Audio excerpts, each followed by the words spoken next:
দূর বাবা, এই হাঁস মুরগির জ্বালা আমার একদম ভালো লাগে না।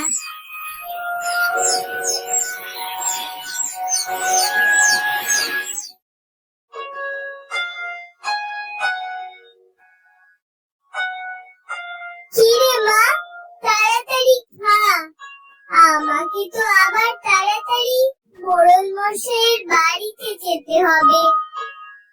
খাচ্ছি তো মা, আর কত তাড়াতাড়ি খাবো? তাছাড়া রোজই তো একটু বেলা করে যাও, আজ আবার তোমার এত কিসের তাড়া? আর বলিস না রে মা, আজ আবার মোড়ল মশাইয়ের মেয়ে আসবে বাড়িতে, অনেক কাজ সেখানে। ওই বাড়িতে মোড়ল মশাইয়ের বুড়ো মা ছাড়া তো আর কেউ নেই। হ্যাঁ মা, গিন্নি মা মারা যাওয়ার পর ওই বাড়িতে কাজের লোকের খুব অভাব। হ্যাঁ রে মা, তাই তো বলছি, তাড়াতাড়ি খেয়ে আমাকে ছাড় দেখি। আচ্ছা মা, তাহলে তো আজ ওই বাড়িতে অনেক ভালো মন্দ খাওয়া দাওয়া হবে, তাই না মা? হ্যাঁ রে মা, বড় লোকের ব্যাপার স্যাপারই আলাদা। তাড়াতাড়ি খা দেখি, তোকে না খাইয়ে তো আমি যেতেও পারছি না। আচ্ছা মা, আজ কি কি রান্না হবে ওখানে? কি জানি রে মা, এখনো সেসব জানি না, তবে নানা রকম পিঠা পুলি হবে শুনেছি। পিঠা পুলি? কি কি পিঠা হবে মা? বললাম তো, অত শত জানি না, তবে ভাপা পিঠা হবে। মোড়ল মশাইয়ের মেয়ের ভাপা পিঠা অনেক পছন্দ। তাই নাকি? ভাপা পিঠা, ওটা তো আমারও অনেক পছন্দ। ও মামা, আমার জন্য ভাপা পিঠে আনবে মা? মারে, কি করে আনবো বল? আমি তো ওখানে কাজ করি, আমাকে কি আর ওরা পিঠে খেতে দেবে? যাগে, তোর তো খাওয়া হয়ে গেছে, যা হাত মুখ ধুয়ে আয়, আমিও কাজগুলো সেরে রওনা হই ওই বাড়ি। এই কথা বলেই জাহানারা কাজ সেরে রওনা হলো মোড়ল মশাইয়ের বাড়িতে।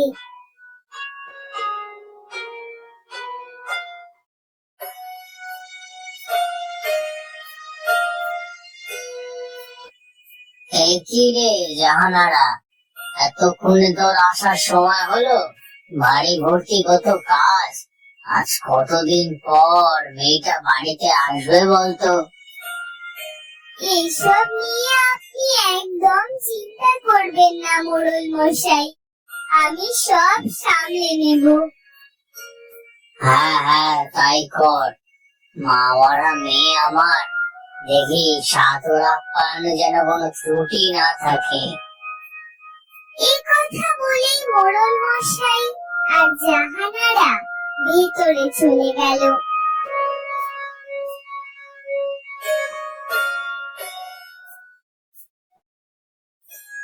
কই রে জাহানারা, এসেছিস? এই তো চাচিমা, চলে এসেছি। এবার শুধু আপনি বলুন কি কি করতে হবে। সেসব পরে হবে খন, যা দেখি আগে ঢেকিতে গিয়ে চালগুলো গুঁড়ো করে আন। আমিও দেখি ছেলেটাকে বলে কাউকে দিয়ে গাছ থেকে নারকেলগুলো পাড়া যায় কিনা। হ্যাঁ চাচিমা, তাই যান। আর হ্যাঁ, বাজার থেকে ভালো পাটালি গুঁড়ো আনাতে হবে। সেসব আমি দেখছি। যাচ্ছি, তুই আগে যা দেখি, গিয়ে ঢেকি থেকে চালগুলো গুঁড়ো করে আন। ওই রে হারু, কোথায় গেলি? এসব বলেই মোড়ল মশাইয়ের মা বাইরে চলে গেল, আর জাহানারাও ঢেকি ঘরে চলে গেল চাল গুঁড়ো করতে।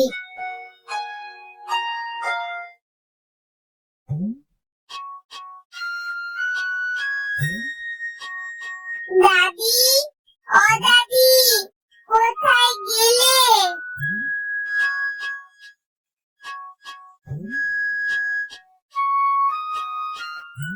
আরে দিদি ভাই, তুই চলে এসেছিস? হ্যাঁ দাদি, এসেছি তো। তোমাদের এই অজপাড়াটায় আসতে গিয়ে দেখো না কি হাল হয়েছে। ও মামা, দেখো না, আমার পায়ে কাদা লেগে গেছে। হ্যাঁ রে মা, তাই তো দেখছি। বাবাকে কত বলি এই গ্রামে আর থাকতে হবে না, শহরে চলো। কে শোনে কার কথা? এই যে বলিস দিদি ভাই, এই গ্রামেই তো শান্তি। ওই শহরে গেলে তো আমাদের দম বন্ধ হয়ে যাবে। এসব বলো না তো দাদি, এসব শুনলে আমার গা জ্বলে যায়।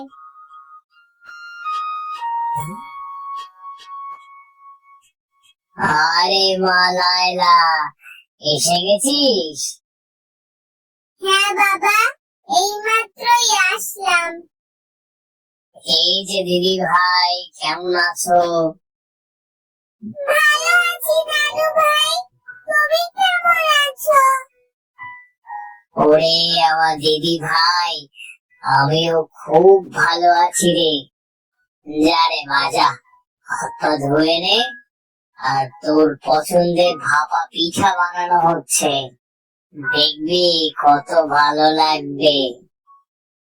বাবা পিঠা, সেটা আবার কি দাদু ভাই? সেটা দেখবি, সেটা খুব স্বাদের একটা খাবার। দেখো বাবা, তুমি তো জানোই এখন আর ওসব মিষ্টি টিষ্টি আমার তেমন ভালো লাগে না।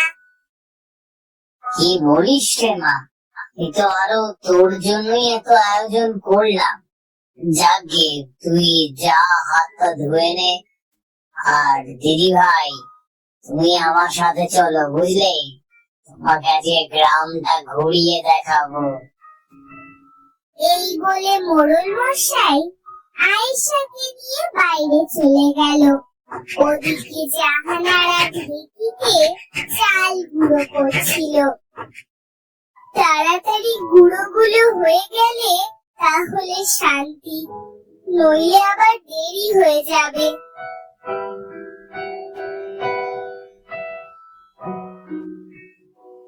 কি রে জাহানারা, তোর চাল গুঁড়ো করা হলো? এই তো চাচি, হয়ে গেছে। বেশ বেশ, ওদিকে তো লায়লারাও চলে এসেছে। এই ধর তোর নতুন গুড়ের পাটালি। এই যা, নারকেল গুলো তো ভাঙা হয়নি। আচ্ছা চাচি, আপনি কাউকে দিয়ে নারকেল গুলো ভাঙান, আমিও যাই। চাল গুঁড়ো হলে রান্নাঘরে গিয়ে চুলাটা ধরাই। তাই যা মা, আমারও তো পিঠে খাওয়ার লোভে জিভটা কেমন লক লক করছে। হে হে হে হে। হা হা হা। সত্যি চাচিমা, আজ বাজারে বাচ্চাদের সাথে সাথে আপনিও কেমন বাচ্চা হয়ে উঠেছেন। এই তো সব বুড়ো হয়ে গেছে। যাই, আমি রান্নাঘরে যাই। এই বলে জাহানারা রান্নাঘরে গিয়ে চুলা ধরালো।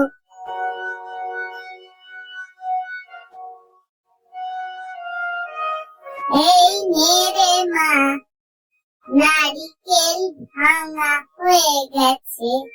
এবার নারিকেল গুলো ভালো করে কুড়িয়ে নে, তাহলেই তো পিঠের স্বাদ বাড়বে। হ্যাঁ চাচিমা, ঠিকই বলেছেন। ভাপা পিঠের আসল স্বাদ তো ওই নারিকেলেই।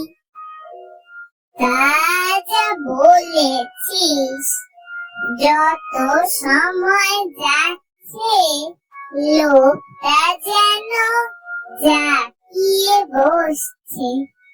নে নে, তাড়াতাড়ি সব করে ফেল দেখি, আমি বরং ওদিকটা খোঁজ নিয়ে আসি। এই বলে মোড়ল মশাইয়ের বুড়ি মা সেখান থেকে চলে গেল। আহারে, এই বাড়িতেই আজ আমি নিজের হাতে কত পিঠে বানাবো, অথচ নিজের মেয়ের মুখেই একটা পিঠে দেওয়ার ভাগ্য হবে না।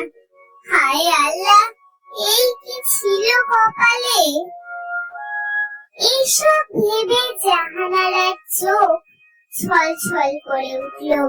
তখনই লায়লার ছোট মেয়ে আয়েশা দৌড়ে সেখানে এসে বলল, কোথায় কোথায় ভাপা পিঠা, আমি খাবো।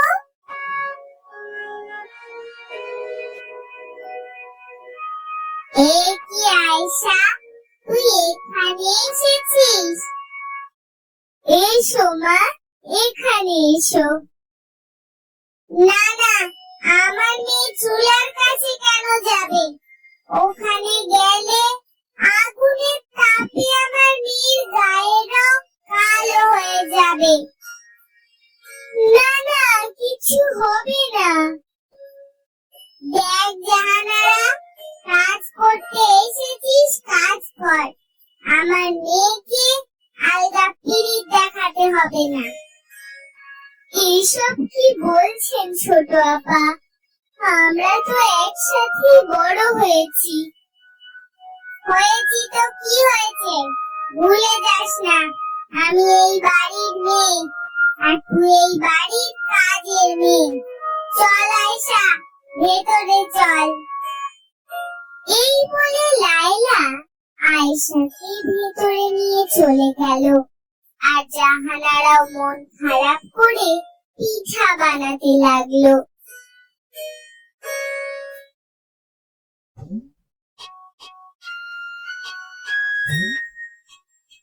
আরে আরে জাহানারা, কি করেছিস রে মা? নতুন গুড়ের গন্ধে সারা বাড়ি একেবারে ম করছে তো। বোঝাই যাচ্ছে আজ তোর ভাপা পিঠা কত ভালো হয়েছে। কিরে লায়লা, বসে আছিস কেন? খেয়ে দেখ না একটা। সত্যি বাবা, তোমাদের জ্বালায় আর পারি না। বললামই তো এসব মিষ্টি খাবার আমি এখন খাই না। এসব খেলে আমি আবার মোটা হয়ে যাব। ছি দিদি ভাই, এসব বলিস না।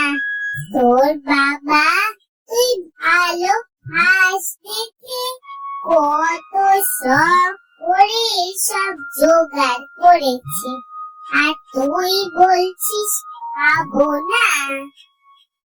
থাক মা থাক, ও এখন শহরে থাকে, ওখানকার ব্যাপারই আলাদা। মা খাবে না তাতে কি হয়েছে, আমি তো খাবো। দাও নানু ভাই, আমাকে একটা পিঠা দাও। আমার লক্ষ্মী দিদি ভাই, এই নাও, তোমার যত ইচ্ছে তত খাও। আয়েশা ভাপা পিঠা মুখে দিয়েই বলল, সত্যি রানু ভাই, এত স্বাদের পিঠা আমি কখনো খাইনি। ও মা, একটা খেয়ে দেখো না। এই বলে আয়েশা লায়লাকে একটা পিঠা খাইয়ে দিল। সেটা খেয়ে লায়লা মনে মনে বলল, আরে তাই তো। কি রে দিদি ভাই, কেমন লাগছে? কেমন আবার লাগবে? তোমরা এত কষ্ট করে বানিয়েছো, না খেলে তো মন খারাপ করবে। দে জাহানারা, আমাকে আর কখানা পিঠা দে দেখি। এই নাও ছোট আপা, তোমার যত ইচ্ছা তত খাও। শুধু ওকে দিলেই হবে? তুইও তো অনেক কষ্ট করলি মা, তুইও খা। এই বলে মোড়লের মা জাহানারার দিকে একটা পিঠা এগিয়ে দিল। সেটা দেখে জাহানারা মনে মনে ভাবলো, না না, এটা আমি খাবো না। মেয়েটা কত শখ করে ভাপা পিঠা খেতে চাইলো। যাই, আমি বরং এটা বাড়িতে নিয়ে যাই। এটা না হয় মেয়েকেই দেব। কি রে জাহানারা, এত কি ভাবছিস? খা পিঠাটা। না মোড়ল মশাই, অনেক দেরি হয়ে গেছে। এটা না হয় আমি বাড়িতে নিয়ে যাই, ওখানে গিয়েই খাবো। বেশ বেশ, যা ইচ্ছা তাই কর। কাল সকালে আবার তাড়াতাড়ি চলে আসিস।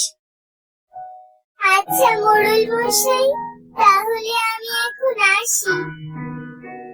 এই বলে জাহানারা সেখান থেকে চলে গেল।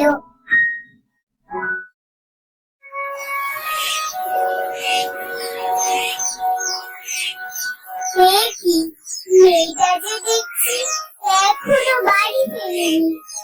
আজ আসুক ছোটাছুটির খেলা। জাহানারা যখন মনে মনে এসব ভাবছিল, তখনই কোদাল হাতে গফুর মিয়া বাড়িতে আসলো। তুমি এসেছো? আমি তো ভাবলাম আজও তোমার ফিরতে দেরি হবে। না গো, আজকে তাড়াতাড়ি কাজ শেষ হয়ে গেছে। তাই তো বলছি, তোমার মেয়ে কোথায়? সে ফেরেনি? না গো, তাকে তো কোথাও দেখছি না। যাও, তুমি হাত মুখ ধুয়ে এসো। দেখি, তোমারও তো মুখটা শুকিয়ে গেছে গো।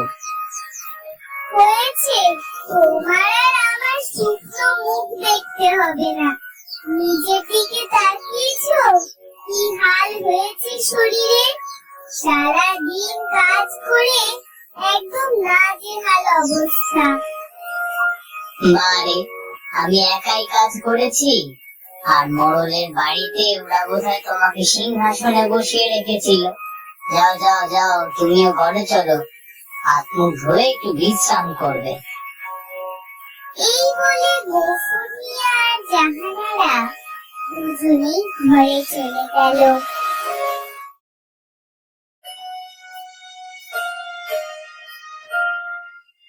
এসেছো হাত মুখ ধুয়ে?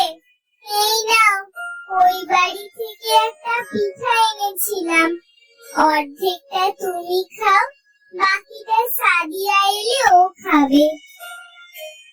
আর তুমি? বারে, আমি কি আর না খেয়ে আছি নাকি? ও বাড়িতে আমি অনেক পিঠা খেয়েছি।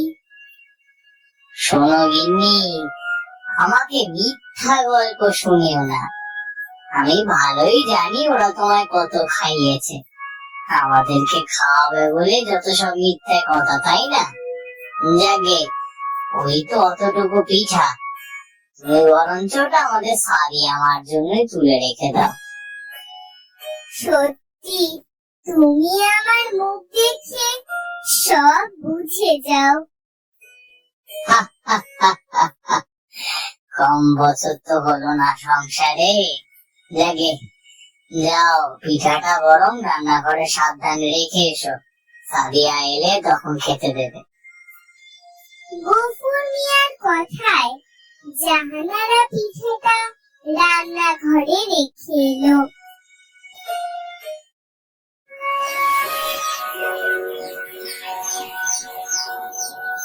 মা, ও মা, কোথায় তুমি?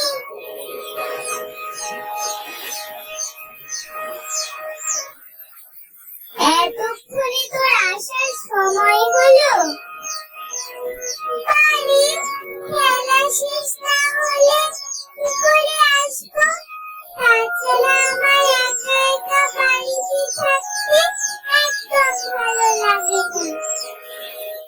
যা, কলপার থেকে হাত মুখ ধুয়ে আয়। মা, ও মা, আমার জন্য পিঠা আনোনি? আমি এত করে তোমায় পিঠা আনতে বললাম, তাও আনোনি। কি যে বলিস মা তুই, এত করে বললি আমি না এনে পারি? যা, হাত মুখ ধুয়ে রান্নাঘরে গিয়ে দেখ, ওখানেই তোর পিঠা রাখা আছে। সত্যি মা, কি মজা, কি মজা।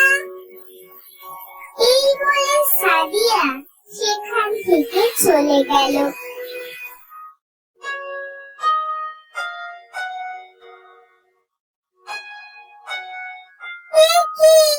এখানে বিড়াল এলো কোত্থেকে? আর আমার পিঠা? মা, ও মা। সাদিয়ার চিৎকারে জাহানারা রান্নাঘরে গিয়ে বলল, কি রে, চেঁচাচ্ছিস কেন? এই দেখো মা, রান্নাঘরে এই বিড়ালটা বসে আছে, আর তুমি না বললে এখানে পিঠা রাখা আছে? কোথায় পিঠা? আরে তাই তো, এইখানেই তো বাটিটা রাখা ছিল। হায় হায় রে, তাহলে নির্ঘাতেই বিড়ালটাই পিঠা খেয়েছে। হায় আল্লাহ, একটা ভাপা পিঠে খেতে চাইলাম, তাও কপালে জুটলো না। এই বলে সাদিয়া কাঁদতে লাগলো। সেই দেখে জাহানারাও মন খারাপ করে বলল, মন খারাপ করিস না মা, মন খারাপ করিস না, আমি আবার তোকে পিঠা বানিয়ে খাওয়াবো। জাহানারা এই কথা বলতেই গফুর মিয়া পেছন থেকে বাটি হাতে সেখানে এসে বলল, তোমাকে আর এখন পিঠা বানাতে হবে না গো গিন্নি, এই রে মা তোর ভাপা পিঠা। আরে, এটা তোমার কাছে এলো কোথা থেকে?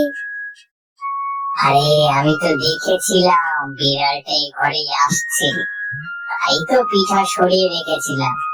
নে মা, পিঠা খেয়ে নে। সত্যি বাবা, তুমি কত ভালো। দাও, আমাকে পিঠাটা দাও।